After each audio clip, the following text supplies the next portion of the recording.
Good morning students, कैसे हो सभी। आई होप कि सभी अपने घर पर अच्छे होंगे। सभी के S1 के एग्ज़ाम्स कैसे रहे? गुड, बढ़िया रहे। वाइवा सबके अच्छे हुए? गुड। तो चलिए अब हम अपने S2 का नया सिलेबस करने वाले हैं। नेक्स्ट चैप्टर करने वाले हैं, चैप्टर नंबर 10, जिसका नाम है झांसी की रानी।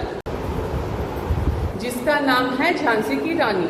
झांसी की रानी के बारे में जैसे आपको पता ही होगा कि बहुत सी आपने कहानियां सुनी होंगी बचपन में कि वो इतनी ब्रेव बहादुर औरत थी कि अपनी पीठ के पीछे अपने बच्चे को बांधकर दुश्मनों का सामना किया। दुश्मनों से लड़ती लड़ती वो शहीद हो गई।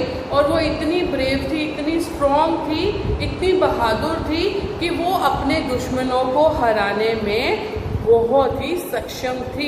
एक औरत के लिए सामने मुगलों जैसे दुश्मनों का होना और उसको हराना यानी कि बहुत ही बड़े गर्व की बात है उस औरत के लिए और हमारे भारत के लिए। तो आज जो हमारी ये कविता है उसी से ही संबंधित है, उन्हीं के ही ऊपर है। तो आइए उनके बारे में हम पढ़ते हैं।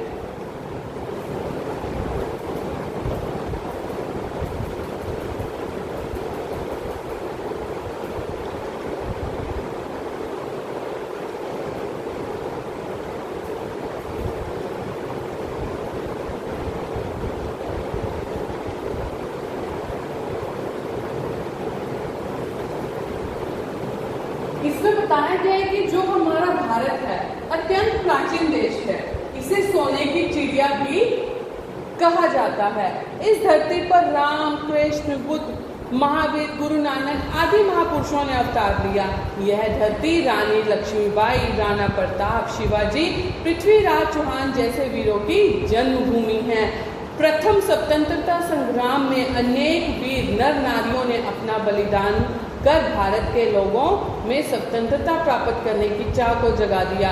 रानी लक्ष्मीबाई ऐसी नारियों में प्रमुख थी जिसने भारत को स्वतंत्रता दिलाने के लिए अपने प्राणों की बाजी लगा दी और उसमें असीम देश प्रेम की भावना थी। अतः अपने देश को न केवल स्वतंत्र बनाए रखने के लिए प्रयत्नशील रहना चाहिए, उसे उन्नत और समृद्ध करने में भी अपना योगदान देना चाहिए। कविता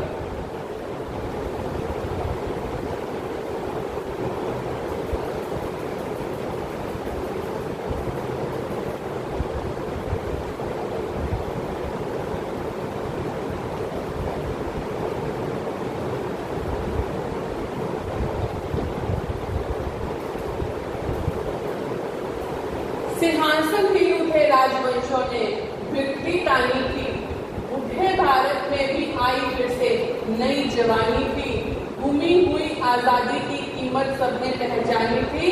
फिर दूर फिरंगी को करने की सबने मन में ठानी थी। यानी सिंहासन हिल उठे राजवंशों के, यानी कि वो रानी लक्ष्मीबाई के बारे में कहा गया है।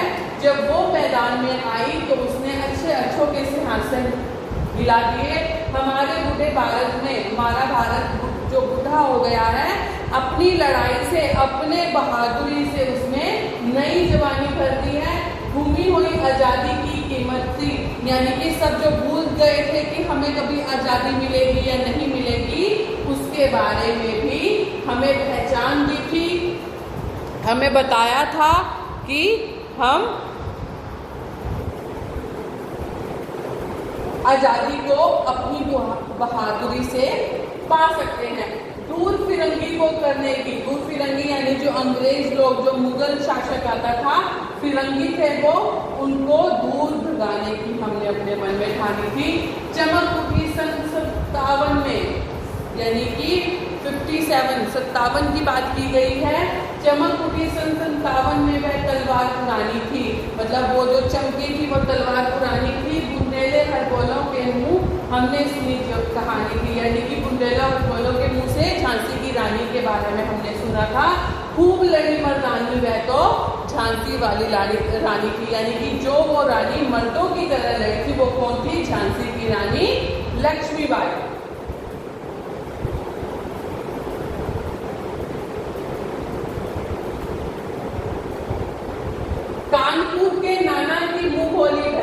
यानी कि कानपुर के नाना थे, उसके कानपुर के नाना थे, उनकी जो मुंह बोली बहन थी, उनकी बेटी थी वो छबीली, जिसका नाम था रानी लक्ष्मीबाई।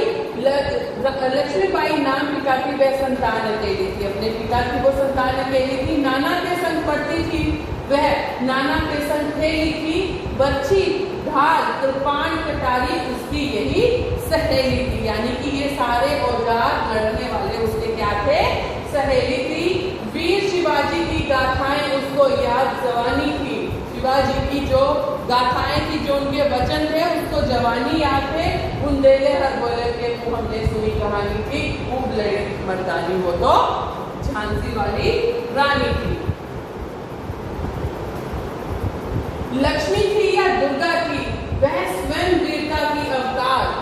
देख मराठे पुलकित होते, यानी खुश होते उसकी तलवारों के वार। नकली युद्ध, बेऊ की रचना और खेलना खूब शिकार, सैन्य घेरना दुर्ग तोड़ना, ये थे उसके प्रिय खिलवाड़। यानी कि कैसे युद्ध बनाना है, कैसे युद्ध का घेरा बनाना है, कैसे युद्ध में निकलना है और कैसे युद्ध में घुसना है, ये सब कुछ उसको उसके नाना ने सिखाया था और यही उसके प्रिय खेल थे। महाराष्ट्र कुल देवी उसकी थी, आराध्या भवानी थी। महाराष्ट्र की कुल देवी भवानी उसकी आराध्या देवी थी। बुंदेले हरबोलों के मुंह हमने सुनी कहानी थी, खूब लड़ी मर्दानी वो तो झांसी वाली रानी थी। यानी कि वो मर्दों की तरह लड़ती थी और वो कौन थी, हमारी लक्ष्मीबाई, झांसी की रानी। हुई वीरता की वैभव के साथ सगाई झांसी में, यानी कि झांसी में वो शादी करके गई थी, ब्याह हुआ, रानी बन गई लक्ष्मीबाई झांसी में। राजमहल में बजी बजाई, खुशियां छाई झांसी में, सुबह बुंदेलों की वीरता बनी सी वह आई झांसी में। चित्रा ने अर्जुन को पाया, शिव से मिली भवानी थी, बुंदेलों हरबेलों के मुंह हमने सुनी कहानी थी, खूब लड़ी मर्दानी वो तो झांसी वाली रानी थी। यानी कि जैसे शिव भोले और भवानी माता का आपस में मेल है, वैसे ही जो झांसी वाली रानी थी, जब वो आई थी बुंदेलों के घर में, तब उनकी ही भी जोड़ी ऐसी थी, पूरे झांसी में खूब जश्न मनाया गया था और उसके लिए वीर गाथाएं गाई गई थी। उदित हुआ सौभाग्य, यानी कि सूर्य जैसे उदय होता है हमारा सौभाग्य, वैसे उदित हो गया है जब हमारे महल में वो शादी करके आई है झांसी में। मुदित महलों में उजियाली छाई, सब जगह उजियाला छा गया था, किंतु काल गति चुपके चुपके काली घटा घेर लाई। यानी कि बुरा समय अपना आते आते बुरा टाइम समय ले आया। तीर चलाने वाले करने उसे चूड़ियां कब भाई, यानी कि जिस हाथों से तीर चलते थे, धनुष चलते थे, तलवारें चलती थी, उस हाथों में चूड़ियां कब पहनी और कब उतर गई पता ही नहीं चला। यानी कि रानी विधवा हुई, हाय विधि को भी नहीं दया आई। यानी कि इतने दिनों बाद अगर रानी लक्ष्मीबाई की जिंदगी में खुशियां आई थी, शादी हुई थी, उनके हाथों में चूड़ियां पहनी गई थी, पर वो भी समय को हजम नहीं हुई। उन्होंने क्या हुआ, काली घटा आई और फिर रानी लक्ष्मीबाई विधवा हो गई और विधि को भी उन पर दया नहीं आई। निसंतान बने राजा जी, यानी कि उनके बच्चा होने से पहले राजा मर गया था। रानी शोक समानी थी, बुंदेले हरबोलों के मुंह हमने सुनी कहानी थी, खूब लड़ी मर्दानी में तो झांसी वाली रानी थी। यानी कि इनके पति कैसे मर गए थे, निसंतान, उन्होंने अपने बच्चे को भी नहीं देखा था।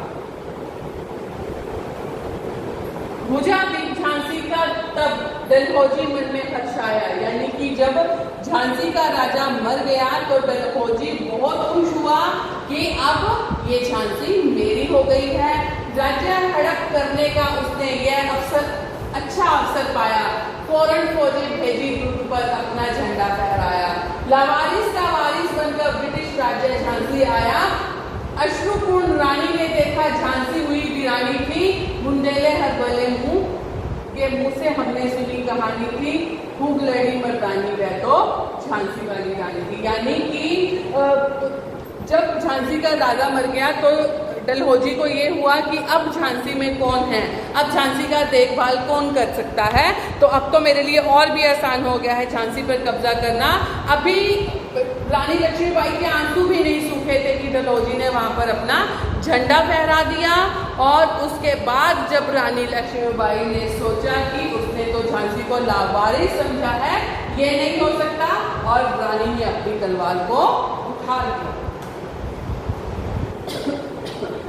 अनुनय विनय नहीं सुनता है, विकट फिरंगी की माया, यानी कि सुख दुख अच्छा बुरा नहीं देखता है, फिरंगी की माया है, व्यापारी बन गया चाहता था यह भारत आया, यानी कि व्यापारी बनना चाहता था भारत में आकर, पर ये तो भारत के ऊपर ही कब्जा करना शुरू कर दिया।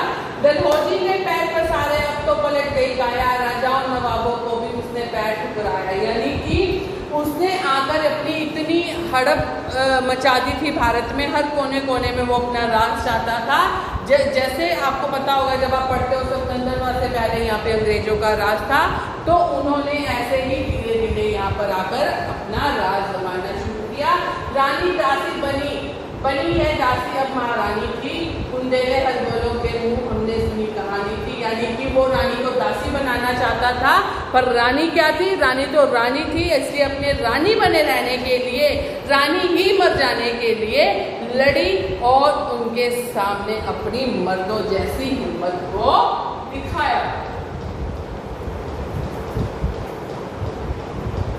चीनी राजधानी दिल्ली की लिया लखनऊ बातों बात, यानी कि राजधानी जो दिल्ली राजधानी है उसको छीन लिया, लखनऊ भी बातों बातों में, यानी कि संधि करा लेते थे ये लड़ाई से पहले अंग्रेज लोग, वो बातों बातों में ले लिया। कैद पेशवा था बिठुर में, और पेशवा को भी अपने कैद में ले लिया हुआ। नागपुर की भी गात, नागपुर को भी ले लिया, उदयपुर, तंजौर, सतारा, कर्नाटक की कौन भी साथ, यानी कि कोई भी वहां का कोई राजा ऐसा नहीं था जो इन अंग्रेजों के साथ लड़ सके।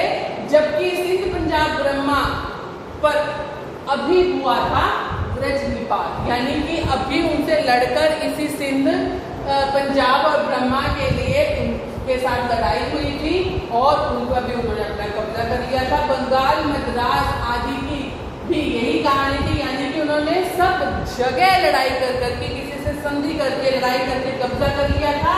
फिर यही बात है कि बुंदेले हलबोलों के मुंह हमने सुनी कहानी थी, खूब लड़ी मर्दानी वह तो झांसी वाली रानी थी। रानी रोई रानी बातों में, बेगम गम से थी बेजार, यानी कि उनकी जो सांस थी वो भी गम था, होता ये गम मेरा बच्चा मर गया है। उनके गहने कपड़े बिकते थे कलकत्ते के बाजार, यानी कि वो बेगम के जो कपड़े थे वो कलकत्ते के बाजार में बिकते थे। अरे आम नीलाम छपते थे अंग्रेजों के अखबार, यानी कि रानी के राजनिवासों में उन्होंने रहना शुरू कर दिया था। बेगम गम से थी बेजार, और उनके कपड़े बिकते थे कलकत्ते के बाजार, सरेआम नीलाम छपते थे अंग्रेजों के अखबार। नागपुर के जेवर ले लो, लखनऊ के नौलख हार, यानी कि अभी भी होता है जो नौलखा हार है वो लखनऊ का सबसे फेमस है, और नागपुर के जो जेवरात हैं, यानी कि जो ज्वेलरी हम डालते हैं वो सबसे फेमस किसकी थी, लखनऊ की थी। वो सब उन्होंने अपने कब्जे में ले ली थी। यूँ पर्दों की इज्जत पर देशी के हाथ बिकानी थी, यानी कि वो सारी चीज़ों के ऊपर उन्होंने अपना हक जमा लिया था। बुंदेले हलबोलों के मुंह हमने सुनी कहानी की, खूब लड़ी मर्दानी है तो झांसी वाली रानी की। कुटिया में थी विश्व वेदना, महलों में आहत अपमान, यानी कि कुटिया में भी औरत को सही तरीके से नहीं रखा जा रहा था, महलों में भी उनका अपमान किया जा रहा था। वीर सैनिकों के मन में था अपने पुरखों का अभिमान, यानी कि जो सैनिक लड़ रहे थे उनसे अपने पुरखों का अभिमान था उनके मन में। नाना धुनबुत पेशवा जुट रहा सब सामान, यानी कि रानी लक्ष्मीबाई के साथ सभी लोग इकट्ठे हो रहे थे, उसके नाना पेशवा सब लोग एक साथ हो रहे थे। बहन छबीली ने रंग चंडी का कर दिया प्रकट आह्वान, यानी कि रण, यानी कि आपकी युद्ध भूमि में उन्होंने चंडी का अवतार दिखाया, माता काली का अवतार दिखाया। हुआ यज्ञ प्रारंभ, उन्हें तो सोई ज्योति जगानी थी, यानी कि जो रानी लक्ष्मीबाई थी उन्होंने सोए हुए लोगों को जगाया। बुंदेले हलबोलों के मुंह से सुनी कहानी थी, खूब लड़ी मर्दानी है तो झांसी वाली रानी थी। के ज्वाला सुलगाई थी, यह स्वतंत्रता की चिंगारी अंततम से आई थी। झांसी चेती, दिल्ली चेती, लखनऊ लपेटे छाई थी, मेरठ कानपुर पटना ने भारी धूम मचाई थी। यानी कि महलों से भी और झोपड़ियों से सब औरतें उनके साथ बाहर निकल के आई लड़ने के लिए, क्योंकि एक स्वतंत्रता की चिंगारी जो उठी थी। झांसी भी ले लिया, दिल्ली भी ले लिया, लखनऊ भी सब लपेटे में आए, मेरठ कानपुर पटना सब ने भारी धूम मचा दी। जबलपुर कोल्हापुर में भी खूब हलचल उकसानी थी। बुंदेला हर बंदों के मुँह से सुनी कहानी थी, खूब लड़ी मरदानी है तो झांसी वाली रानी थी। इस स्वतंत्रता महायज्ञ में कई वीर वर आए काम, नाना धुनपुर तातिया, चतुर अली मुल्ला सरनाम, अहमद शाह मौलवी, ठाकुर कुंवर सिंह सैनिक अभिराम, भारत के इतिहास जगत में अमर रहे जिनके नाम, लेकिन आज जुल्म कहलाती उनकी जो कुर्बानी थी, बुंदेले हड़बलों के मुँह से हमने सुनी कहानी थी, खूब लड़ी मर्दानी में तो झांसी वाली रानी। यानी कि ये तो सब नाम है हमारे भारत के इतिहास में हमेशा अमर रहेंगे, क्योंकि हमारे देश को स्वतंत्र करवाने में इन सब का योगदान रहा है। इनकी गाथा छोड़ चले हम झांसी के मैदानों में, जहाँ खड़ी है लक्ष्मीबाई मर्द बनी मर्दानों में। लेफ्टिनेंट वॉकर आप पहुंचा, लेफ्टिनेंट वॉकर अंग्रेज है जो उनसे लड़ने आया है। आगे बढ़ा जवानों में, रानी ने तलवार खींच ली, हुआ आसमानों में, जख्मी होकर वॉकर भागा, उसे अजब हैरानी थी। यानी एक औरत के साथ भिड़कर औरत से मार खाकर भागा। बुंदेले हड़बलों के मुँह से हमने सुनी कहानी थी, खूब लड़ी मर्दानी वो तो झांसी वाली रानी थी। रानी बड़ी कल्पी आई, 10 मील निरंतर पार, घोड़ा कतर गिरा भूमि पर, गया स्वर तत्काल सुधार। यमुना तट पर अंग्रेजों ने फिर खाई रानी से हाथ, विजयी रानी आगे चलती किया ग्वालियर पर अधिकार। यानी कि रानी आगे चलती गई और अपने हक को जमाती गई। जैसे जैसे धीरे चलती गई, उसका घोड़ा भी एक जगह जाकर यमुना के तट पर थक गया, और फिर भी रानी ने हार नहीं मानी। उन अंग्रेजों के ऊपर उसने डट कर वार किए और अपने जीता ग्वालियर पर अधिकार किया। अंग्रेजों के मित्र सिंधिया ने छोड़ी राजधानी थी, बुंदेलों हड़बलों के मुँह से सुनी कहानी थी, खूब लड़ी मर्दानी वो तो झांसी वाली रानी थी। यानी कि उसने दिल्ली पर भी अपना अधिकार जमा लिया था। विजय मिली पर अंग्रेजों की फिर सेना घिराई थी। यानी कि विजय मिल चुकी थी, अंग्रेजी सेना और आ गई थी। अब के जनरल स्मिथ सन्मुख था, यानी कि अब तीसरा अंग्रेज आ गया था, जनरल स्मिथ सन्मुख, जनरल स्मिथ उसके सामने था, सन्मुख सामने। उसने मुंह की खाई थी, यानी उसको भी हार कर गिराया। कान्हा और मंदरा सखियां रानी के संग आई थी। युद्ध क्षेत्र में उन दोनों ने भारी मार मचाई थी, पर पीछे हुर्रोज आ गया, हाय गिरी अब रानी थी। यानी कि स्मिथ को भी मार भगाया, चौथा आया, पांचवा आया, हुर्रोज आ गया, फिर उसने पीछे से रानी को घेरा और रानी को वहां पर उसको घेर लिया गया। बुंदेलों हड़बलों से सुनी कहानी थी, लड़ी मर्दानी वो तो झांसी वाली रानी थी। तो भी रानी मार काट कर चलती बनी सैन्य के पार। यानी कि उसके शरीर पर जख्म हो गए थे, फिर भी वो अपने अंतिम सांस के साथ युद्ध में लड़ती रही। किंतु सामने नाला आया, वह संकट विषम अपार, घोड़ अड़ा नया घोड़ा था। यानी कि वो जो घोड़ा था वो नया था, वो रानी का साथ नहीं दे पाया। इतने में आ गए सवार, रानी एक शत्रु बहु तेरे। यानी कि शत्रु रानी एक थी और शत्रु बहुत सारे होने लगे वार पर वार। घायल होकर गिरी सीढ़ी हुई वीर गति पानी थी। बुंदेलों हड़बलों के मुँह से सुनी कहानी थी, खूब लड़ी मर्दानी वो तो झांसी वाली रानी थी। रानी गई सीधा चिता, अब उनकी दिव्य सवारी थी। मिला तेज तेज की वह सच्ची अधिकारी थी। यानी कि आग से आग मिली है, जब वो अपनी चिता पर लेटी हैं तो आग से आग मिली है, तो वही उनकी सच्ची सवारी थी।